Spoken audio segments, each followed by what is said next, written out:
I'm standing up here in a stiff breeze above the beach at Hastings, 1066 country, and here's what remains of Hastings Castle, built by William the Conqueror in 1066. In fact, when William came over, he brought with him a prefabricated castle made of wood, something he got from IKEA probably, and after he won the Battle of Hastings in 1066, yes, he built a brilliant stone piece here. He said that'll last forever until erosion sort of washes it away. But there's a wonderful family connection with this place. You see, one of Duke William's leading nobles was a fellow by the name of William Mallett. I know. And his job was to act as a go-between between Duke William and King Harold, because they were all related. And so after the battle, when Harold got shot in the eye, it was William Mallett's job to bury him under a cairn, which was probably just here, or it might have been just there and has gone over the edge of the cliff now and been washed away. Either way, there's no sign of where that cairn was, but because there's a family connection, I'm going to put a Brother Martin name tag. My Brother Martin is going to be here, and there'll be a mallet now on top of this cliff by the castle forever. Brilliant.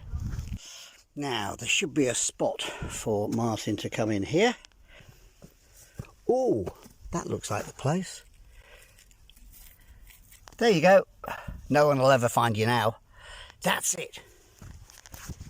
The mallets in the stonework at Hastings.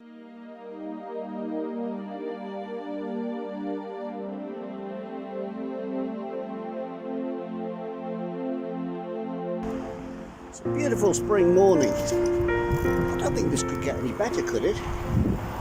Here's beautiful Hastings, the sea, a nice walkway, cycleway along here.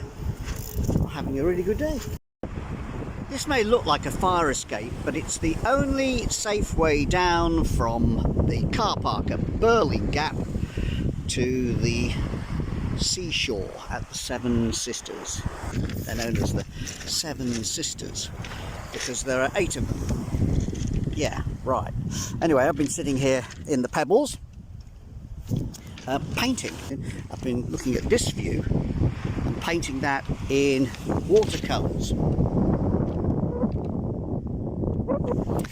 And then I've been looking at this view and having a go in acrylics.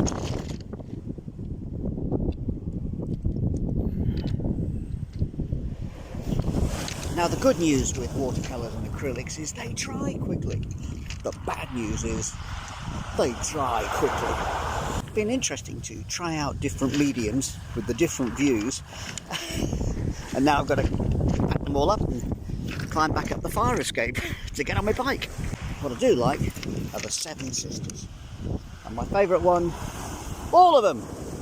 Lovely breezy afternoon, and I'm at the Seven Sisters. Yep, 1, 2 with a little step, 3, 4, 5, 6, and I think there's one just behind there, number 7. That's it. The Seven Sisters, the chalk escarpment of Sussex.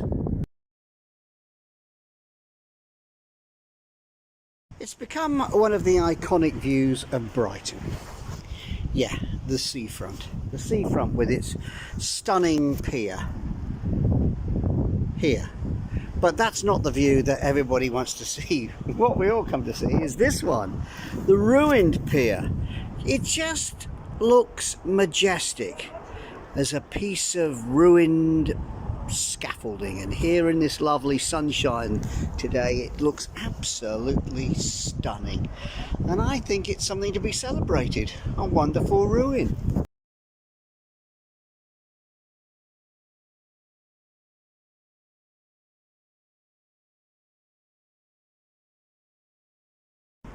This is Worthing along the seashore, and I'm standing right outside the Worthing Pavilion Theatre, which is a gorgeous theatre in the round.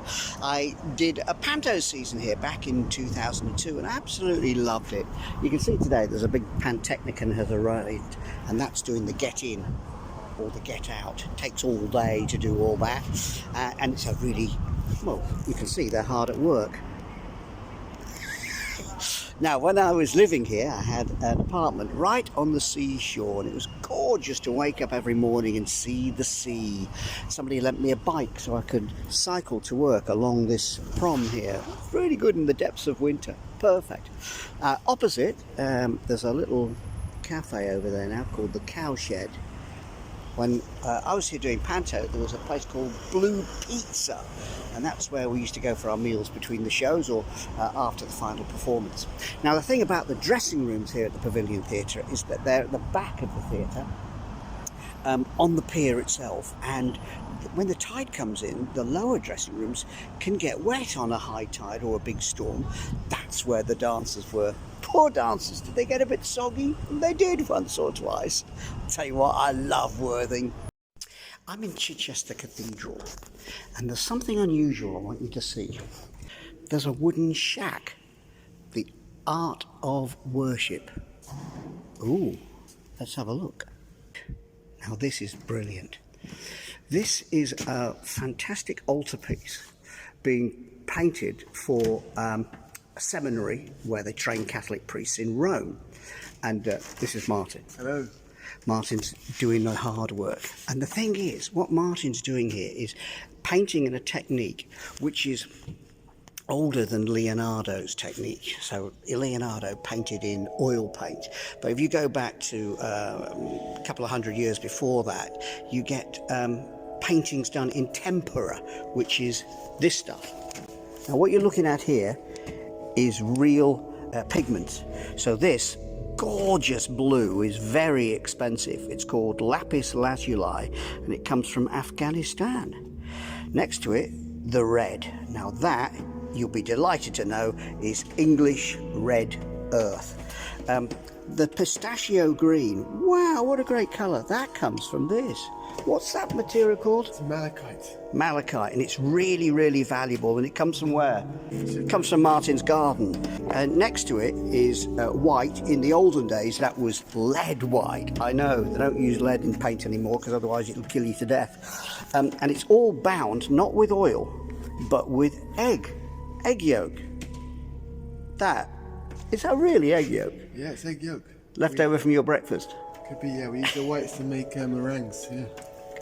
And then it's mixed together in this little palette.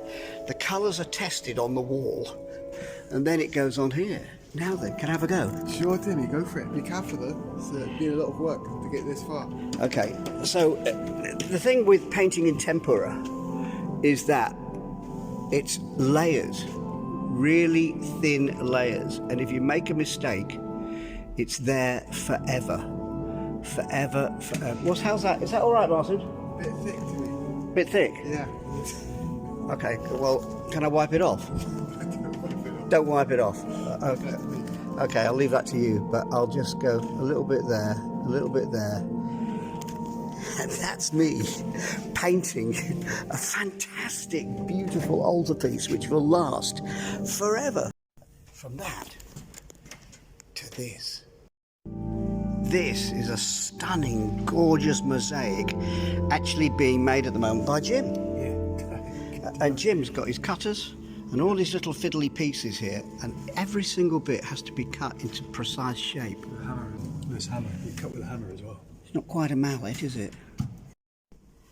Squillions of different pieces here.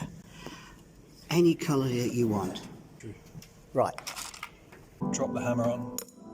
That's it? Yeah, that's it. Wow! Nice. This is great! Oh, I could do this all day. Yeah. Just chopping up. And all that with a hammer that is as sharp as a razor. How the Romans did it. How do you fish it in? Do you just push it in? Yeah, you push it in about halfway, so it's level with all the other pieces there. With your finger? Yeah, just like Look at that! Yeah, no. What do you think? It's great. It's great. Colours not quite right, but nicely placed. I've done a bit of mosaic!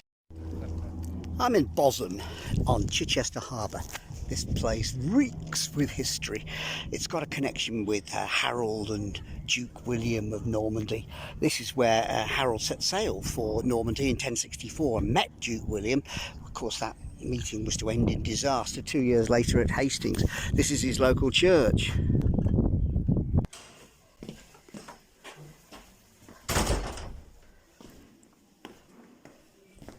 It gets a mention in the Bayeux Tapestry, the social media of the 11th century.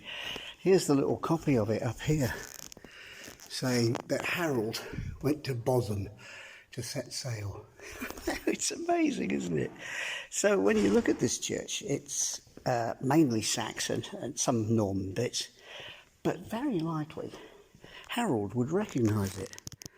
And the thing is, it's not the only monarch associated with this church, because there's a sad story about King Cnut and his dear daughter. And his daughter drowned, sadly, in Chichester Harbour, and is buried here. I feel like the sun always shines when I'm in Portsmouth. I love this city. Last time I was here was to bash a load of heads with Mallett at the start of the Great South Run. Yeah, I remember that. Somebody came up to me yesterday and said, "You bashed my head at the Great South Run." And then the next person said, "I met you and Mallett at the King's Theatre, Southsea." And somebody else said, "I met you when you opened the Pyramid Centre." Nice to see it still going strong. Thanks for the memories, and thanks for the warm welcome. I like Portsmouth. This is Carisbrooke Castle, just outside Newport on the Isle of Wight. And it's here that King Charles was imprisoned after he lost the English Civil War. But what I'm really interested in here is this particular view, because there's a famous painting by Turner. And he came and stood, I figure, round about, oops, that's a nettle there, ouch, round about here, probably before that building was in, which is the visitor centre. And now there's great big trees in the way of the view, but he would have stood here and sketched it, and then gone back to his studio and painted it. I love the fact that he searched high and low to get the exact spot. You can't sort of go down there because you end up in the moat, and his view is above that wall. He can look over and see the other side. Maybe he's cheated it a bit, but that's the plan, to see how I get on drawing that. Thing is, it's a very loose little sketch with pencil, just to give me the situation of how it goes. That's my castle. Turner, I'm in your paint steps. There's the paints, there's some colour, a bit of the trees. Right, I'm getting the idea. Hey, Turner, am I any closer to what you were trying to do?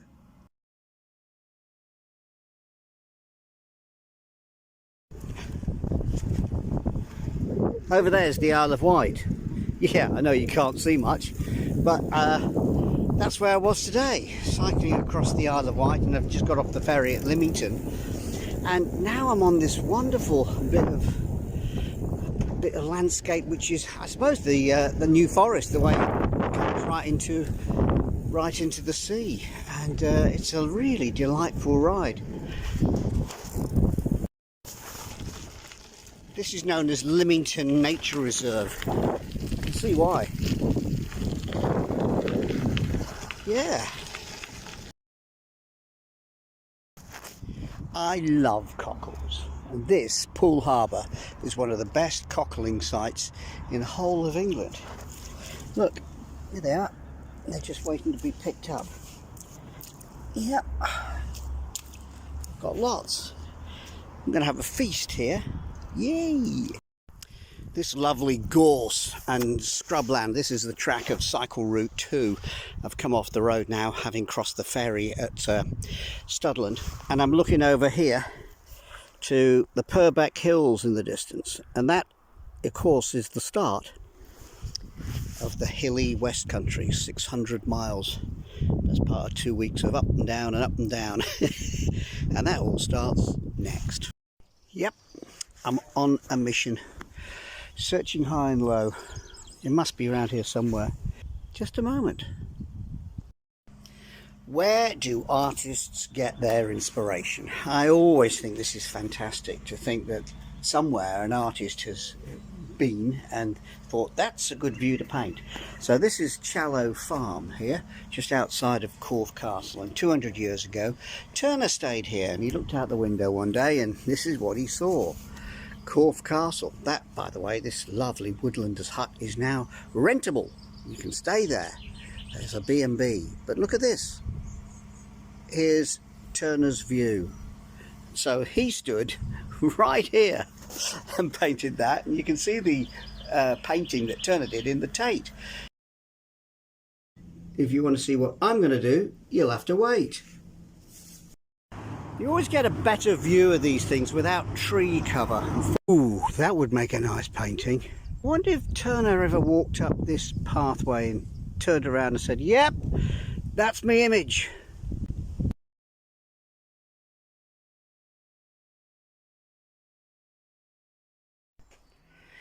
Beautiful blossom, a pink house. That's a good enough reason for Timmy to stop at any stage at the old vicarage. But there's another reason too. I'm here in Osmington because there's a blue plaque on the wall. John Constable, the artist, spent his honeymoon here in 1816. Yep, that's right. He spent 6 weeks on honeymoon staying with his friend the vicar. Right. Spent his honeymoon doing, well, painting actually. With a beautiful coastline like this at Osmington near Weymouth, you'd expect John Constable to be painting cliffs and boats on the water. Oh no, his fascination was with the sky, the clouds, just loved them. So if he was here now, he'd be so utterly bored with the fact that we haven't had a cloud in the sky for 2 weeks. Where's the English weather, he'd be saying. Well, go do something else on your honeymoon.